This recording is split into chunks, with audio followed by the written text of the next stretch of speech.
Well, good morning. I want to welcome everybody to this power session today, and I want to start giving my Thanksgiving to Donna. She's sitting in for Lisa this morning, and thank you for her help. She'll be letting people in the function this morning. We've got the Portsmouth Chamber, the Maysville Chamber, the Grayson, Kentucky Chamber, the Adams County, Ohio Chamber, and the Ashland Alliance, and they are all sponsoring these presentations. So, and what they do to sponsor is they just let their membership know about them, and we appreciate their help in getting the word out. So, our, Last night, yeah, then they can have a, they can stay. let me mute that there. Um, and again, if you all could mute, that would be helpful because things happen. So let me do that there. So we've got the joy of unhindered service, the beautiful distinction of serving versus pleasing. And that is our topic today. So I'm just going to go, I'm going to go fairly slow today and just have some fun with it. If you look there at the picture of the two little kids, I was looking at that earlier. I just found that online and thought it was a good picture of happy service. They look like they're having a good time as far as I can tell.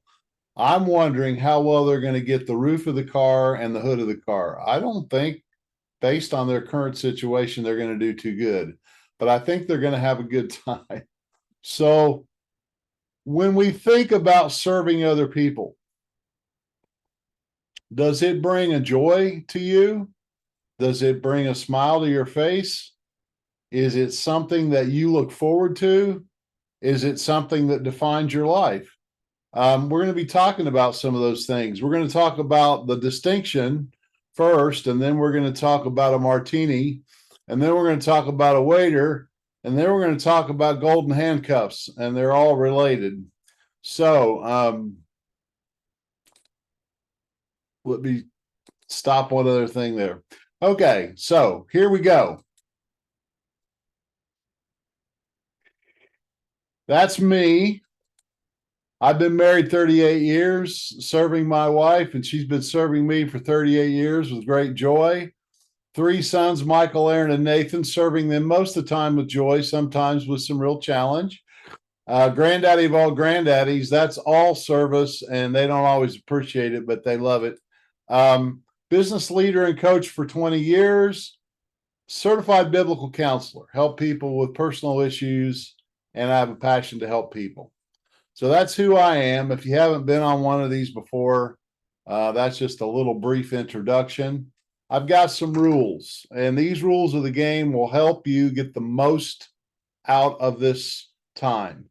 I really appreciate the fact that people come on and they give a whole hour of their time, about an hour of their time to this pursuit. So I really want to give you the rules that if you'll follow these rules, you'll get the most from this because you're giving an hour of your life away to this. The first rule is to be an owner. You're saying, well, Dave, I don't own a business. I own a car, or the bank kind of owns half of it. Not talking about that kind of ownership. I'm talking about a state of mind where you're going to be accountable and responsible for what you hear. In other words, this is going to be a chance for you to do some self focus, some self examination, some self reflection. If you will own that and own what you see and not make excuses for it and not push it away and not minimize it, you'll get the most out of this. That's what it means to be an owner. That requires 100% participation. If you're trying to multitask today, you're not going to get a whole lot out of this. This is the kind of thing where you really just need to put your focus here if you want to get the most. You're going to have a lot of I knows that come up, a lot of things from your past, a lot of philosophy, a lot of thinking that you have. In fact, when I tell you things like nice people are selfish, you're going to say that's crazy. I'm asking you, when you hear crazy stuff from the crazy coach, that this morning, what you do is just find it interesting and just be a little bit curious. When you leave here, you can leave any or all of it behind. I'm not going to stalk you. I'm not going to be in your life. But while you're here, if you want to get the most of this, I encourage you to drop what you know and be more like a child. Be more like a curious child that's excited to maybe learn something. And I'll tell you, it could happen, because it happens. The kind of things that I share sometimes change a life. Sometimes they really change a life direction or the way you see a certain situation you're in. And finally, we are going to have some fun, because I think fun people learn more. Fun people stay engaged. Fun people own things. Fun people participate. And fun people don't take themselves so seriously. And when you're in that mindset, I think you tend to learn more and get more out of things. So, Wednesday morning, February 22nd, 2023, let's go. The distinction: serving versus pleasing. I want you to think about those two words. I want you to think about the things that come to mind when you think of those two words. I want you to think about how those words are alike and how they're very different. We're going to be emphasizing the difference in the two. Those are mindsets. Most of us probably have a job. Most of us probably have a family. Most of us are probably members of organizations like community groups and churches. Most of us have extended family. Most of us live in a world where, if we're responsible, we're probably taking care of some people, or we're at least assisting them. Here's the question: what is the difference between serving somebody and trying to please somebody? I want you to just sit with that. If you get the light bulb here, you've got it today. You've got the foundation of what we're saying. Let's think of the goals of both of those words. When I want to serve somebody, the goal is for me to do my job. The goal is for me to do something that will help them. The goal for me to do is to do something that will take them to a better place. If I want to please somebody, my goal is for them to like me. My goal is for them to feel good. My goal is for them to be happy. Friends, please pay attention at this point. You can't make other people happy. You can't do it. Happiness is an inside job. Happiness comes from within, not from without. A lot of people believe it's their circumstances, it's other people that make them happy. It's their job that makes them happy. It's their spouse that makes them happy. It's their grandkids that make them happy, or not. Their boss makes them happy, or not. I'm telling you, that's not true. Get rid of your I know here and find this interesting: that I can't make another person happy. If I'm a people pleaser, and if my goal in my service is to please people, then that will be how I evaluate how well I'm doing. Is the other person happy? And you can't make them happy. You can do the same thing for two different people, and one person's delighted and the other person thinks you're crazy. Here's the point: serving is what I have control of. Serving is my responsibility. Serving is my choice. If I put my feeling and my conscience informed in a way that says how I serve is what is important, that's my choice. Whether somebody else is pleased with that is their choice. That's their business. Just give it some thought. If you can see the distinction, you're going to see how the delight in serving can come back. Let's look at the nature of serving and pleasing. So I go to some of these boring slides, and during the boring slides, as I give you some more content. I love questions. I'm a coach. What do you expect from those you serve? So I serve at work. I serve employees. Maybe I serve customers. Maybe I serve people in my family. What do I expect back from them? What do I expect to get from my service? And then, what if I needed nothing from the people I served? Oh, I want you to think about it. What if you didn't need anything from anybody? Well, Dave, that's just nutty thinking. I want you to think that way for a minute. If you just served for the joy of serving, if you just did your job for the joy of doing your job, if you just took care of that ailing parent because you wanted to, because it not only was the right thing to do, you chose to enjoy it. You chose to say, even though it's tough some days, I don't need anything back. How would that change things? Isn't that interesting? What if there was no scarcity in the world? What if we didn't have any lack? What if we really didn't need anything? What if there was plenty of everything? I'm telling you, folks, it's more a mindset than it is a reality. As Americans, we all have lots of stuff. We have more than most people in the world. We truly live in an abundant culture. And yet, when I think that I don't have enough, there's scarcity. There's not enough to go around. How does that affect my service? When I'm a needy person that needs for people to be pleased with what I do and to validate what I do and to thank me for what I do and to acknowledge me for what I do, that is a scarcity mindset. It's a needy mindset. Neediness is creepy. I'm saying, folks, give it up. Be abundant. Be content.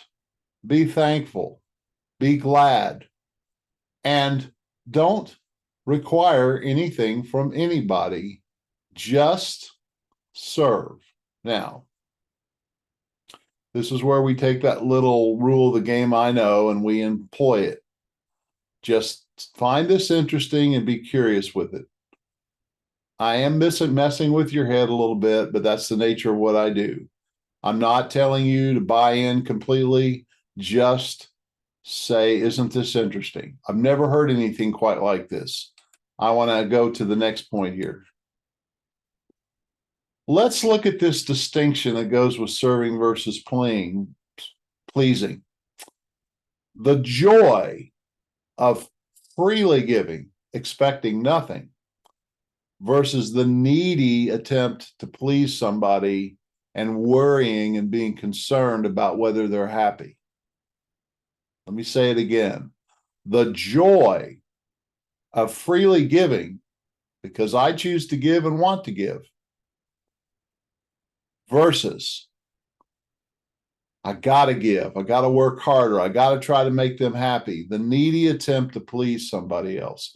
I want you to feel the difference in the spirit. I want you to feel the difference in the energy of those two mindsets.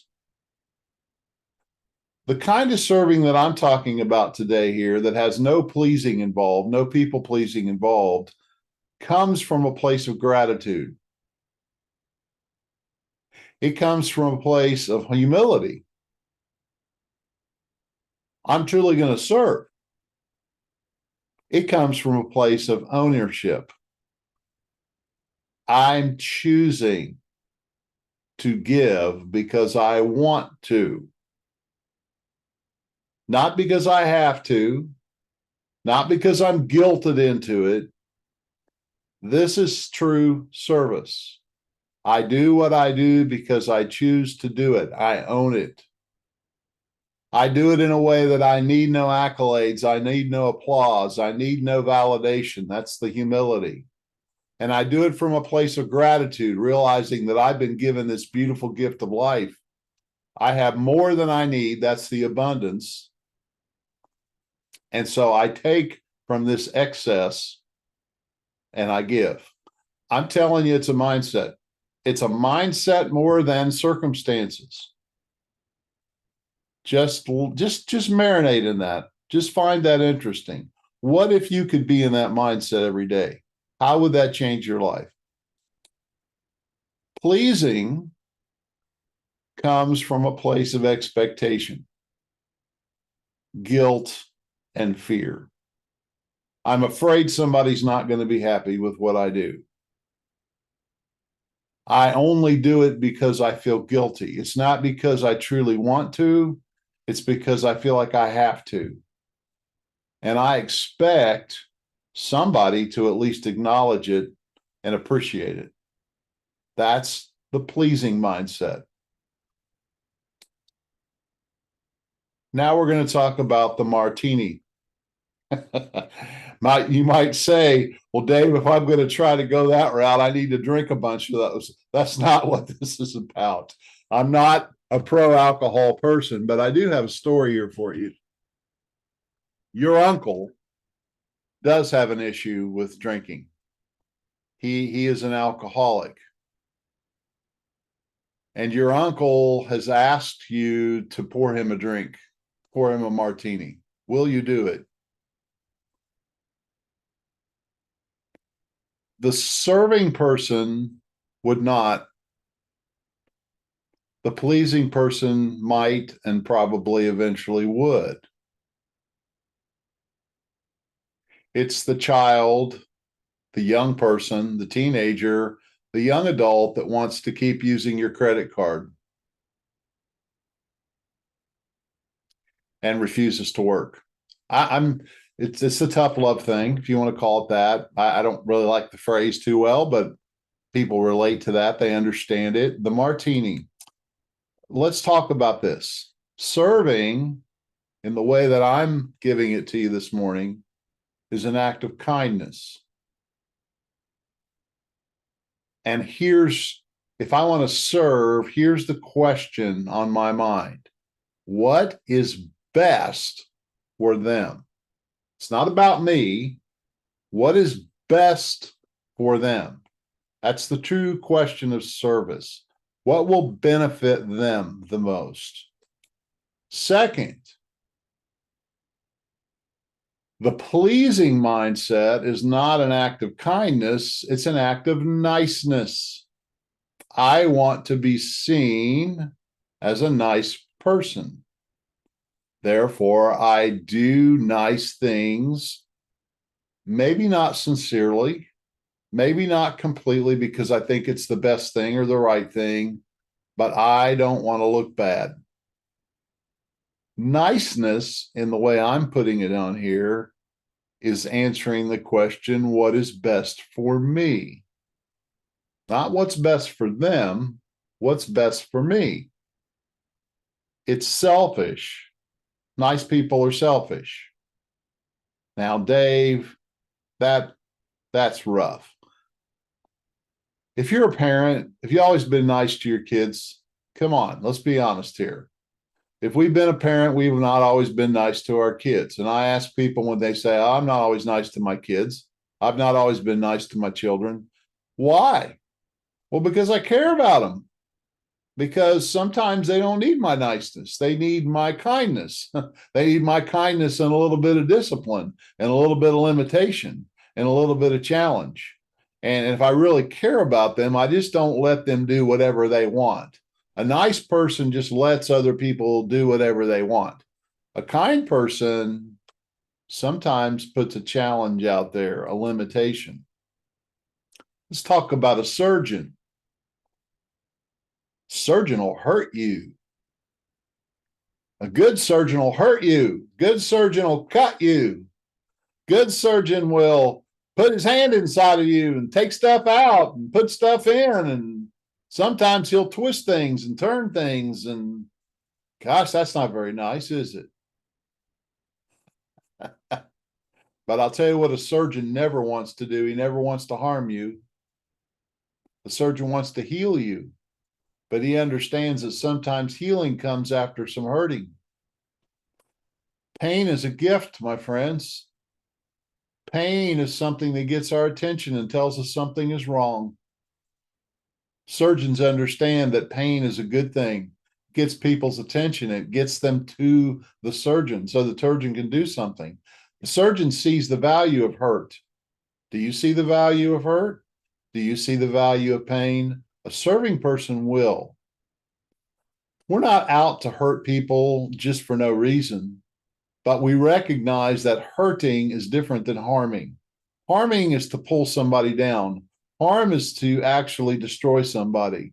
Hurting sometimes is a process of pain that gets people's attention, and it's sometimes necessary part of the process to get people to healing.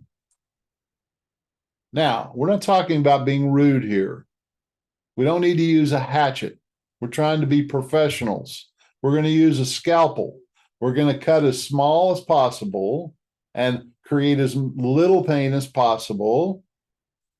And we're not going to be rude and unprofessional. We're going to serve in an exquisite way, in a kind way, in a clear way.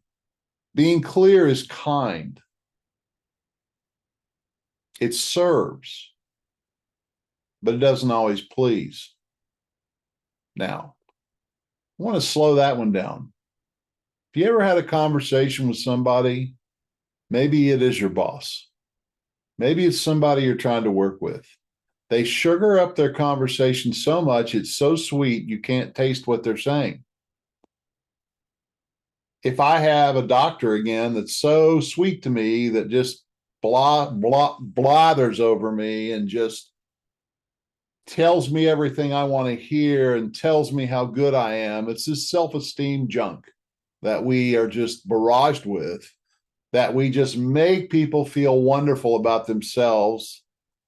Folks, is that a kind thing to do? I think where it's valid, it's good to compliment people. It's good to encourage people. It's good to acknowledge their work. And where it's valid, I think it's a wonderful thing to do. It's a very serving thing to do. However, it's a very nice thing to do to tell people a bunch of lies about themselves and to not give them clear feedback. Now, it's not that I'm qualified to judge other people and completely know them, but if they ask my opinion, or if I'm in a position to bring them along to help them improve, like as a coach, if I am in a professional position to help somebody get better, being clear is kind. Candor is a gift. It doesn't always please. I don't like to look at the scale sometimes when I stand on it. I don't like the number I get, but it's clear. Well, it must be the batteries are messed up or something, like these clothes I wear, they must have shrunk. Well, there might be another problem, what are we saying here? Clear is kind. Mushy is nice and it doesn't serve. Even though it may please and comfort somebody for the moment, it doesn't really affect healing and help. Serving people are clear people. Serving people are very direct. They're not rude. They use a scalpel. They're professional, but it doesn't always make somebody feel good to hear the truth. Comfort is not the goal. Discomfort is not the goal, but discomfort and hurting is sometimes part of the process of serving. Let's talk now about the waiter. The waiter does many things. The waiter is a server. Here's what a great waiter will do at the end of the meal. Would you like dessert? He's offering dessert. And here's what the waiter hears on a typical evening. No, no, no, thank you. No, no, no. Yes. No, no, no, no, no, no, no, no, no. Thank you. No, too full. No. Yes.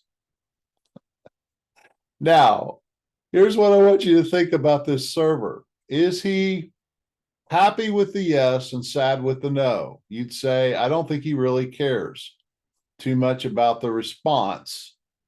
He is just gladly offering dessert. And he willingly accepts no, and he willingly accepts yes, and he lets people make up their minds. And folks, this is what I'm trying to say. If you're getting it, serving is all about being a professional and doing what you do well. Pleasing is personal. Pleasing is, how do they feel about me? Why didn't I ask better about the dessert? Why didn't I beg them? Why didn't I stalk them? Why didn't I hard sell them? He doesn't hard sell anybody. He just offers very professionally, very clearly, and people say yes or no. Do you see the difference between serving and pleasing? I'm not trying to manipulate somebody. If I'm serving them, I'm just offering to help.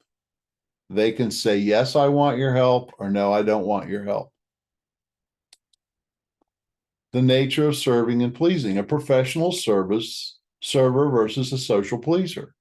Social pleasers are all about social media. They're all about their image. They're all about how people react and respond to them. They live in a dramatic world, a social world. A professional server doesn't take part. They are clear, they are kind, they are direct, they have candor, and they offer. And they gladly take yes, and they gladly take no. If somebody wants them to serve them, they're happy to serve them. If somebody does not want them to serve them, they're happy not to serve them. Servers offer. They're givers. Pleasers ask people for things. See, Pleasers are scarce. Pleasers want something from somebody. A server wants nothing from the other person. They just want the opportunity to offer and give.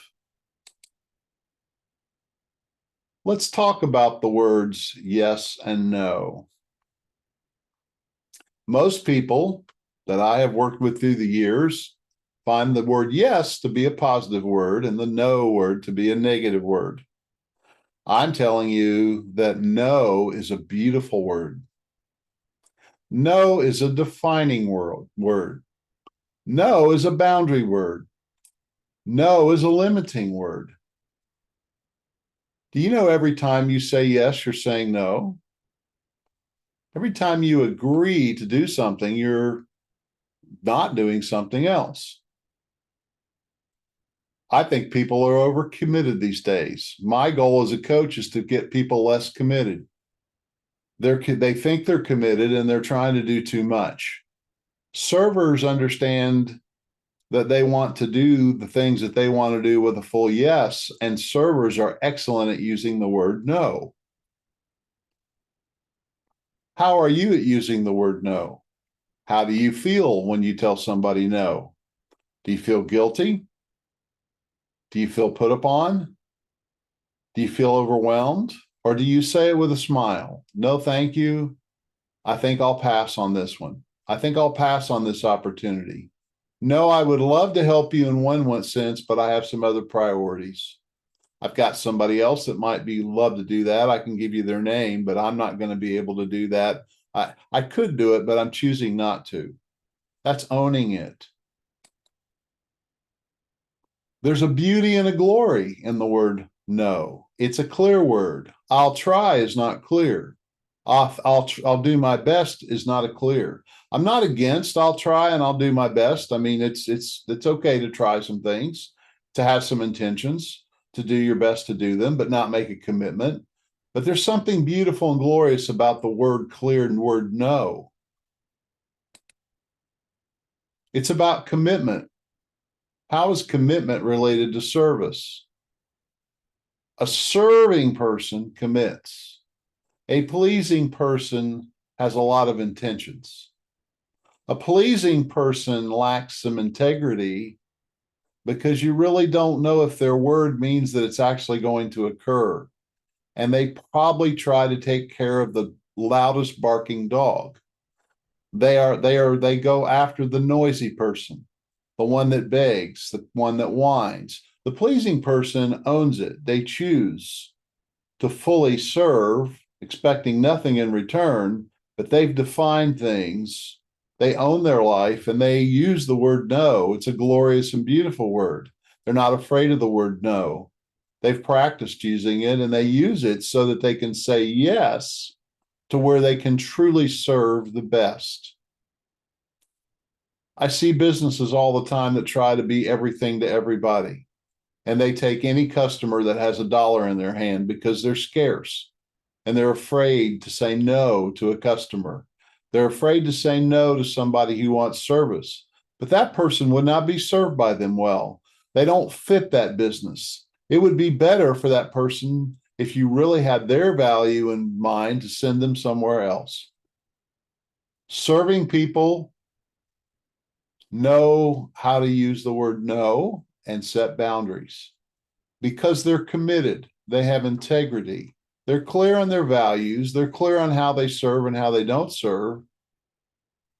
And they set those boundaries. Just want you to marinate in that for a minute. I want you to think through it again. If this is causing you some consternation and some stress and some problems, well, I'm smiling, saying, sometimes that stirring is the start of something really good. Let the process occur. Let the pressure come in. Let the questions race through your head. And then take a few breaths and calm down and see what you're seeing that maybe you haven't seen. See what's becoming a little clearer. And let's talk about golden handcuffs.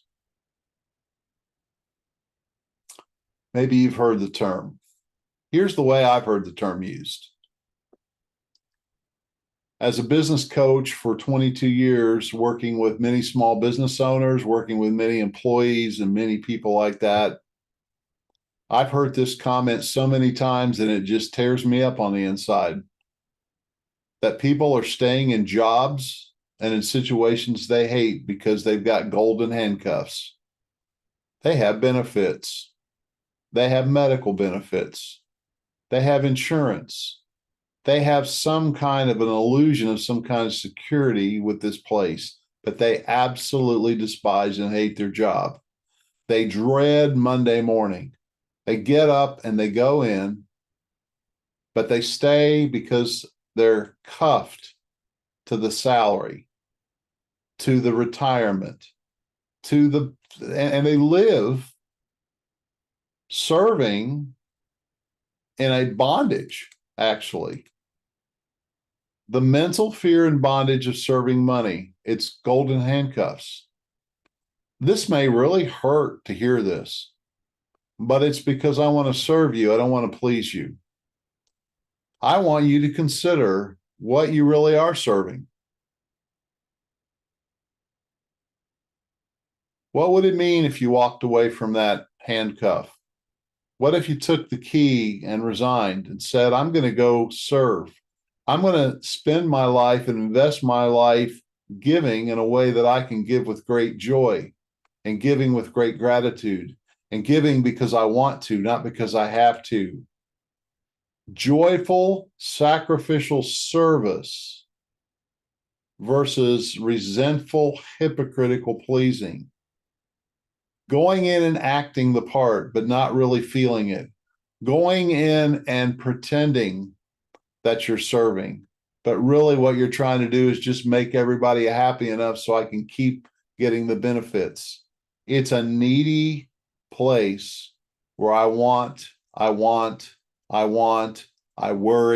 I'm afraid. That, my friends, is no way to spend your life. I have nothing vested in this other than to help you. I'm not getting anything from telling you this other than I just want to serve you. You can move into joyful, sacrificial service. Now, why did I put sacrificial there? That's interesting.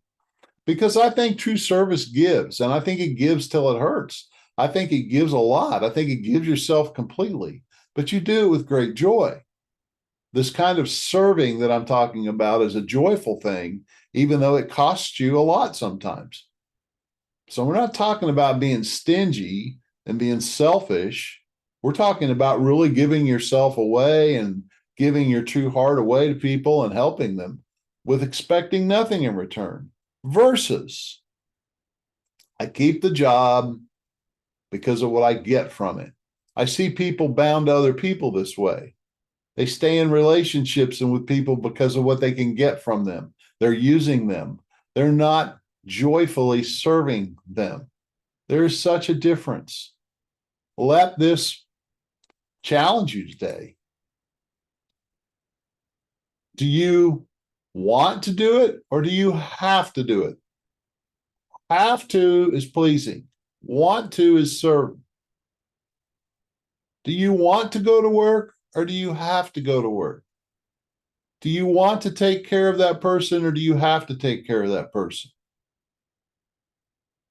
Do you want to get better or do you have to get better? I just want you to hear the difference. There's a distinction there. And the distinction is in your head. The distinction is in the way you think about it. We're not talking about doing anything different at this point. We're talking about using your mind, your brain, this biocomputer to think about it. Do you get to do it or do you got to do it? Get to, got to. Even hear the tone? Get to. I get to buy gasoline, put it in my car. I got to go get that gas. I get to go buy groceries. I got to go buy groceries. I hope you hear it. A get to is a gratitude. A got to is a burden. And the difference in the situation is how you think about it, period. Same set of circumstances. I get to take care of mom. I've got to take care of mom. I get to take care of my children. I've got to take care of my children. I want to take care of them. I have to take care of them. Are you hearing it? I hope you're hearing the difference between joyful sacrificial service and resentful hypocritical pleasing. You see, when you're doing one thing on the outside but something else on the inside, it's called being a hypocrite. It's a matter of integrity. Because you know what? Hello? I heard a voice. Inner peace, happiness, and integrity. Folks, I work with people as a life coach, business coach, and there's a lack of inner peace. There are a lot of people in conflict. They are not happy, and it is an inside job. And I'm suggesting to you that you can take your same set of circumstances and get some integrity about it. The word integrity is interesting. It's a whole number. It's wholeness. It comes from the word integer, which is a whole number, instead of a fraction. So instead of having fractured thinking and a divided heart and a division between what we're doing and what we're thinking and what we're feeling, it's bringing it all together into a wholeness where I choose to do what I do. I own what I do, and what I want to do and what I get to do is what I do. And therefore, there's a wholeness. I have an inner peace. I'm at peace with myself because I've sat down and I've decided and I've chosen to do and be who I'm being. I have a happiness and a contentment and an inner quietness because I don't have this conflict. And it takes some work to get there. I mean, you have to be brutal with yourself in a sense. You have to take your thoughts and be objective and look at how you're thinking and how am I programming myself to have all this inner turmoil. I have to start using the word no, and I have to start using the word yes, and I have to grow up. And boy, I hope I'm not beating anybody up. I help people realize how to do this all the time, and it's a joy. It's not always fun getting there at moments, but it's really fun to get to the result. So we're going to pull this together a little bit earlier today. There's a lot of heaviness here, so I'm going to give you a little extra time today back. But I do want you to take a moment, if you're with me, and I want you to think about, what have I learned from this morning? And more importantly, what action will I take? What next step will I take? What am I going to do differently based on what I've learned today? And I just want to give you a moment to reflect and think on that.